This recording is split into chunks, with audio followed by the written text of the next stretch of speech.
For me, in business, I asked this question the other day. I'm so curious to get your thoughts on this. For the longest time, when I got into business, I was, a younger guy, 21. I'm like, okay, very coachable. Tell me, what do I got to do? I'm a coachable guy. What do I got to do? I'm a coachable guy. Super coachable. I want to make money. I'm sick and tired of being broke. My dad's at the 99 cents. Too many heart attacks. I want to get out of this. So I'm like, hey, Patrick, basic stuff. When you're doing business and you're talking to rich people, I'm Morgan Stanley Dean Witter. Never talk religion. Never talk politics. Never talk sex. Just don't talk about those three things. I said, okay, guess what? Never talk politics, never talk religion, never talk sex. No problem. We're going to business. So what do you think about the political climate today, Patrick, David? Oh, what do you think? Well, I think this is, but what do you think, Patrick?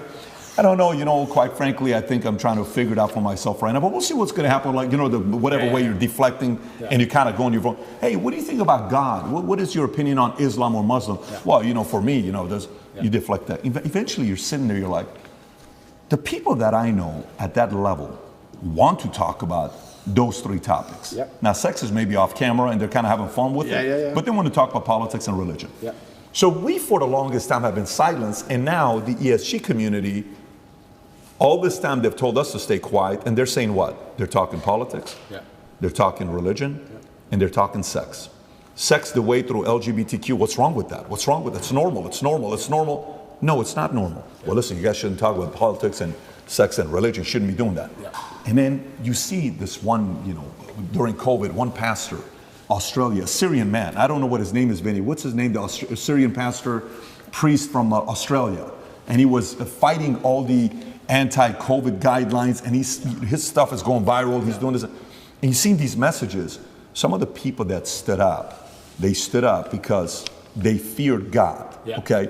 And for you, with your life, it's been interesting watching you go through your evolution of your faith. Pre-2022, former atheist, couple of the things you've said in the past, God isn't real because you can't prove it. Okay, kind of like, that was more the Malcolm X argument, right? Bad things happen to good people and good things happen to bad people far too often for God to exist. I'm the center of my universe. That's pre-2020. Then gradually you start talking about Christianity and, in 2020 you made a video announcing that you were wrong about what you had said previously about God, right? Now you start saying people are who are atheists are angry, bad energy people, and I don't want to be on that team anymore. And even if God is not real, the world is a better place if people do believe in God. I know God is real because there's so much evil in the world that there has to be an equal and opposite force. The devil can't exist if God does not. And if you look at the world today, it is very obvious that the devil does not exist. And I'll go to the last one here with Muslim. Quotes from you. Christians don't have a religion anymore because they tolerate everything and stand for nothing. And by the way, I actually agree with you, the fact that they're tolerating way too much. Islam is the last religion on the planet. God is something to be feared, respected, and to prove yourself to, which means you got to earn his right. It's hey, I want to earn your right and your respect, right? How did you go, if you don't mind talking about your own evolution? Because us as men, if you knew me at 25 years old, you probably would have liked to party with me. I was a selfish guy. I was a guy you would have thought I was, right? And we go through this phase of where the selfishness kind of comes down a little bit. You still need to be selfish because you need to be driven, but to the point where you're like, listen, man, I got to really do something. And then somehow, some way, God enters. What's been your evolution of your faith, and where are you at today? I think Newton's, his third law, equal and opposite force, what you just said there is absolutely true. There has to be equal and opposite force to all the evil in the world. And the equal and opposite force to all that evil has to be God. And I've talked about this at length even with atheists, and I try and say that regardless of whether you're an atheist or not, you're thinking of God as a man in the sky, but you need to think of God as a concept as a whole. And once you do that, it's impossible to accept that he doesn't exist, right? I said to the atheists, I said, let's say there was 2 islands. You're shipwrecked, right? And there's 2 islands. Both of them are full of savages. On one island, you and your friend are shipwrecked. On one island, your friend goes and he crashes and they kill him and they eat him. And you go to another island and they want to kill you and eat you, but they don't because it's against their religion. Did God save your life? Who cares? Who doesn't even know the name of their God? But their God said, don't kill shipwrecked survivors. And now you're alive. So their God saved your life. The concept of God in and of itself saved your life. You owe God just for the concept of it, the idea of it. So even the idea of opposing evil as a whole is a belief in God. So you're either an evil person or you believe in God in some regard. And then once I understood that there had to be an equal and opposite force, I was raised Christian. I live in a Christian nation. Romania is actually, I think, the second or third most Christian country on earth. It's a very Christian country here. It's churches everywhere. They strongly believe. And that's where I began my journey. But I always had a very healthy respect for Islam because I understand that to a degree, to have a religion at all, you have to have an intolerance to a degree. Because without an intolerance, you don't have rules. You don't have laws. You don't have any, like you said, you have to earn God's respect. If you're a religion which is tolerant of everything, then you don't have to earn God's respect. You can be a bad person and do bad things. God loves me, so it's fine. Well, no, it's not, because that's not the point of the religion. So then you extrapolate that out, and I was sitting and thinking, well, what's the primary function of a religion? And the primary function of a religion, I don't believe is the religion exists so I can live forever. I mean, that's a nice thought. But I think on a macro level, the primary objective of a religion is to restore and contain some degree of traditional value within the society. How do you judge, let me change the way I worded that. How do you judge the success of a religion? I don't think you can judge it by the number of people who join it, because there's lots of people who are Catholic who don't act Catholic. They don't act in any way particularly Christian. Anyone can say they're something. You can walk into a strip club and everyone says they're Christian. It doesn't mean anything, right? So how do you judge the success of a religion? Well, I like to think the best way to judge the success of a religion is how successful is it at fighting evil? How successful is it at preserving the morality of a population in X parameter, in X geographical area? So when you look at it from that way, you can't say that Islam isn't the most successful religion on earth. It's the most successful in regards to opposing evil. It's the most successful in regards to opposing its differing viewpoints. It's the most successful in regards to having people act within the limits and the confines of what it finds to be moral and good to God. It's the most adhered to. It's the most feared. It's the most respected in most forms. And then also I'd like to think... I would say it's the most feared. Yeah, it's the most feared. But what is respect without fear? Do we respect men we don't fear? If there's a man who could do absolutely nothing to you on any level at all, you might be nice to him, sure, because we're not bad people. But would you really respect him? If you could take his chick in front of his face, set his car on fire, and he wouldn't do a thing, you wouldn't respect him. You might be nice to him because we're not bullies, but you wouldn't respect him. Respect and fear are linked. They're not always the same thing, and you can maybe have fear without respect, but it's very hard to have respect without fear. And also, I heard someone say once that we see the world as we see ourselves. If you're a thief, you think everyone's a thief. If you're a liar, you think everyone's a liar. And I kind of agree with that. I understood that. I also like to think we see religion as we see ourselves. I like to see myself as a person whose respect you have to earn. I like to see myself as a person who has strong, rigid boundaries. I like to see myself as a person who will stand up and say, no, that's wrong. I like to see myself as a person who's not afraid of being shamed by whatever community for saying, I don't agree with that particular ideal. I like seeing myself that way. So if I'm going to see myself that way, then I'm going to naturally align with a religion that operates within that form. So when I say Islam is the last religion on earth, I say it because it seems to be the only one who will stand up and say, no, we don't care. No, that's not what the book says. No. I was raised Christian, and Muslims as a whole, we have no problems with Christians. None at all. I don't want anyone to think I'm anti-Christian, like I dislike Christians. We don't have a problem with Christians. We believe in a lot of the same things. We believe in Jesus. We put more respect on the name of Jesus than most Christians do.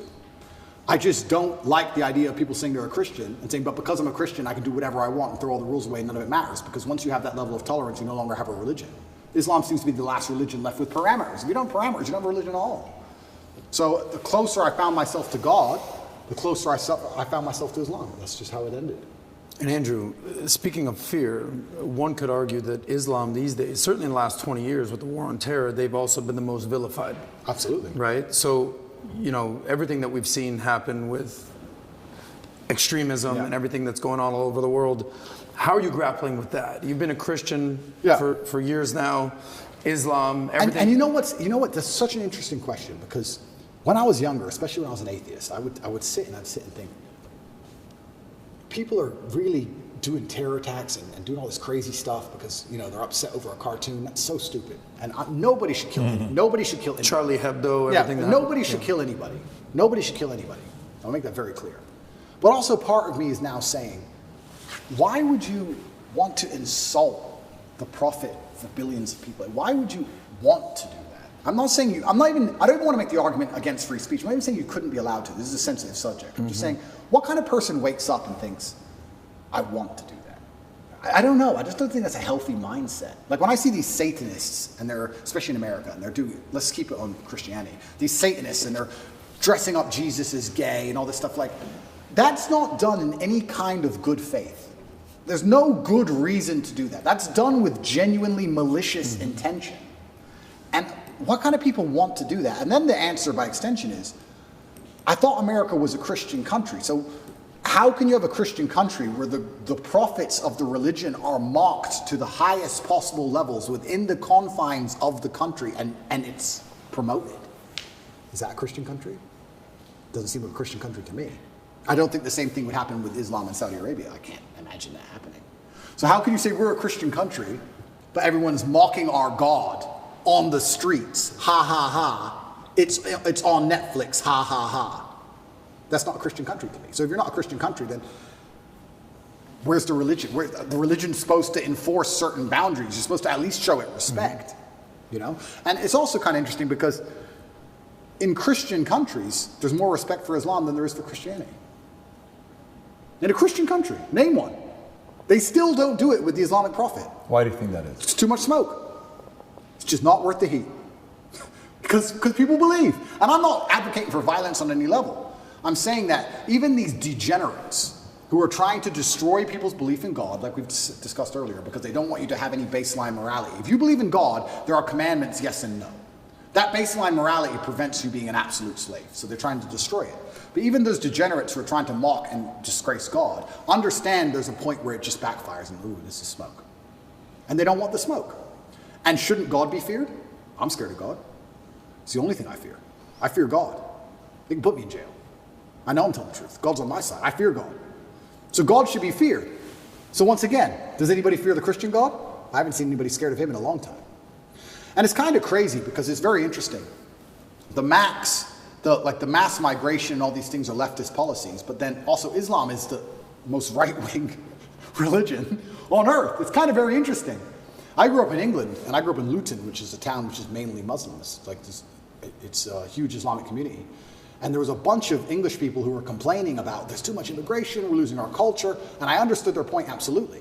But these are the same people complaining about all the left-wing LGBT in schools and all these issues. And I was like, the only allies you have against this are the Muslims. They're the only allies you have in any of this. The Christians don't protest against any of this stuff. There's very few Christians who will get up off their ass and complain. In fact, I saw on Twitter yesterday, one of the churches was lit up in rainbow. I have nothing against gay people. I don't care. And that's actually another point I want to make into about this thing. I think most people don't care, and I think that bothers them. Have you ever had an argument with a girl, and she's like stropping around the house, she's huffing and puffing, and you just don't give a shit? So she has to keep upping the ante till you eventually go, what's the problem? Because she tried the low-level stuff, and you didn't care. I kind of feel like this has a remnants of that. I'm gay, cool. I want to get married. I want to wave my dick in your kid's face. Whoa, whoa, whoa, whoa, whoa. It's like, whoa, whoa, whoa, whoa. I feel like they tried to annoy us, and we're like, we don't give a shit. Do whatever you want. Be a person. We don't care. What a point. And now they're like, okay, well, we have to get to a limit where they have to react. Yeah. We want attention now. We want them to care about What's this. the right move on that? Well, that's the point. You know, it's difficult. Because there comes a point where you simply have to address it, and now you have to oppose it. And this is, sorry to interrupt you, but this is why they're so careful and so clever with what they do. They package it all together. LGBTQ. I would argue, I don't know what Q is, firstly. Sorry, I don't know what Q is. Questioning. Q. All right. I would argue that G and T are very different things. Beyond. A gay man and someone who's chopped the dick off are very different things. Completely. So they package it all together. So now, because the spectrum of your enemy is so large, you have people who are fully this way. Mm-hmm. You have people who we accept and are normal in society. We have no problem with gay people. And they put it all together. You're an enemy of all these people. And they complicate the argument and they mix it all together. And now you're a bigot. And really, you just want your kids to be left alone. Really, you just want to leave the children alone. Of course. All you want to do is leave your kids alone. And then it's like, okay, I'm now raising children. I have more children than most people would believe. How do I protect my children from this insanity? God. Which God can protect my children? Allah, Islam. I'll move them to Dubai or Saudi Arabia, and none of this will happen. Can I trust a Christian nation? Some of them. Romania is a Christian nation, and to a large degree, they oppose quite a lot of this stuff. But they're also NATO, and they're also EU, and they also rely on bailouts and grants and money. And on a long enough time frame, even in the 7 years I've lived here, I have watched certain attitudes change because money buys influence and power. So Andrew, not to cut you off, how much of you converting from Christianity to Islam is actually the belief in God versus the societal pressures that are facing children? Because it seems like it's a little bit of both. For you to believe in God, you have to respect him. How can I believe and put my life in the hands of someone I don't respect? And I'm going to respect a God which is feared. Yeah, but it's a vertical relationship, right? It's not a horizontal. If you base it horizontally, they're going to disappoint you. If you think about, if you're going to believe, let's go believe Prophet Muhammad, his teaching, and let's go believe the Bible, NIV, and Jesus, Father, for God so loved the world that he gave his, you gave your son for me. Let's say that's true. And you're doing it based on faith. Who would do such a thing for me? What a level of sacrifice for you to do that. Who am I for you to be so worried about me? If you look at it from that angle, it's not necessarily coming from a place of fear. It's coming from a place of grace. It's coming from a place of love. It's coming from a place of, absolutely, a different feel. Because I do believe the part that upsets me is the fear aspect, that they're allowing others to mock your God, to mock Jesus, to mock whatever religion it is you're a part of, and you're kind of like, oh, they're just funny, man. No, it's not funny. You just crossed the line. Like JC has that one line where he says, don't tell me why what the guy said about me. Tell me why he was so comfortable saying it to you. 100%. Tell me why he said comfortable to you. So I think that's the part about faith. I understand when you're saying the fear and the respect side. So that's the part where fear is needed. I totally agree. But the part where you were making a point about LGBTQ, you're like, I don't even know what Q stands for, it's questioning. And then you're like, well, gay, okay, cool. Trans, listen, man, spectrum. And he said if we were to say which religion's the far right, it's going to be Muslim. Totally get it. They're on the far right. Christian today is kind of going center left today. Like they're kind of being soft right now. Okay. So if I want to raise my kids, I'm going to take my kids to Dubai, and I'm going to take my kids to Saudi Arabia. Why? Because I'm defending against some of these immoral philosophies that they have. I don't want to go there. I actually understand that argument. Yeah, and I truly, and I want to make one more point, I do believe there is one God, and I believe there's many different paths to God. And I am not a religious scholar, and I'm not an expert on Islam. I'm doing my best, and I'm reading the Quran as often as I can. And it does say that Christians on the day of reckoning will see how close they were to the truth. And we are allies. We are not enemies in any regard, Christians and Muslims. And I do believe that the idea of Christians and Muslims shaking hands and saying, let's put an end to a lot of this garbage would be fantastic. I'm not anti-Christian in any regard. I just found myself, as I became more and more religious, seeking and looking for a faith which not only I could be proud of, but a faith which was guiding in regards to, I don't know what a Christian would answer to certain questions nowadays. What does a Christian answer to, I'm a transsexual and I want to show your kids my genitals? What's a Christian? Well, a Christian's supposed to say no, do they? I know what my Muslim friends would say. I don't know. If you're a Christian, I don't know how you're supposed to act. I don't know what you're supposed to adopt. I don't get it anymore. The true believer says the true believer. The true believer. Yeah. But how many are true believers? I don't know. I see all over Twitter, all these churches are losing their minds. It seems very complicated. Islam seems very, very simple. You know what's right, you know what's wrong. Connect is an application which allows you to take a minute to connect with influencers from all around the world. My name is Andrew Tate, and I'm available to speak directly to you on Connect.